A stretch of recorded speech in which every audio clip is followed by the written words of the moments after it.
mérite de réflexion, apport du SIG sur la gestion de l'inondation. Avant tout, il faut savoir que le logiciel doit respecter la règle des 5 A. Abstraction des données. Acquisition des données. Archivage des données.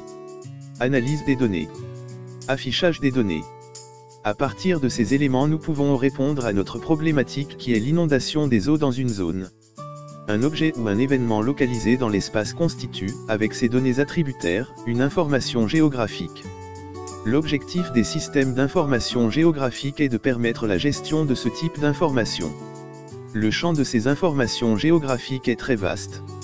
Il comporte à la fois des objets localisables par nature, les cours d'eau, les routes, les limites communales, et d'autres, les plus nombreux, qui le sont par association. De ce fait, les domaines d'application des SIG sont également très vastes. La représentation de cette information géographique est la cartographie, une des premières tâches qu'il soit possible de réaliser avec un SIG. Mais il est capital de noter qu'ils peuvent dépasser ce niveau d'analyse en permettant d'étudier les relations spatiales entre des objets d'une même thématique mais également entre des objets de thématiques différentes. De ces analyses pourront découler des modèles et/ou des simulations qui conduiront à la production d'informations à destination du décideur. C'est donc ce niveau d'analyse qui fait du SIG un outil d'aide à la décision.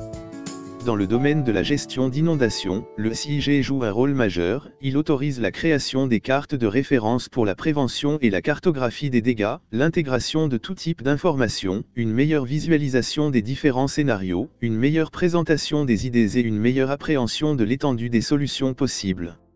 Il aide à la prévention pour diminuer l'impact des risques, il permet aussi de développer et améliorer les modèles de prévision.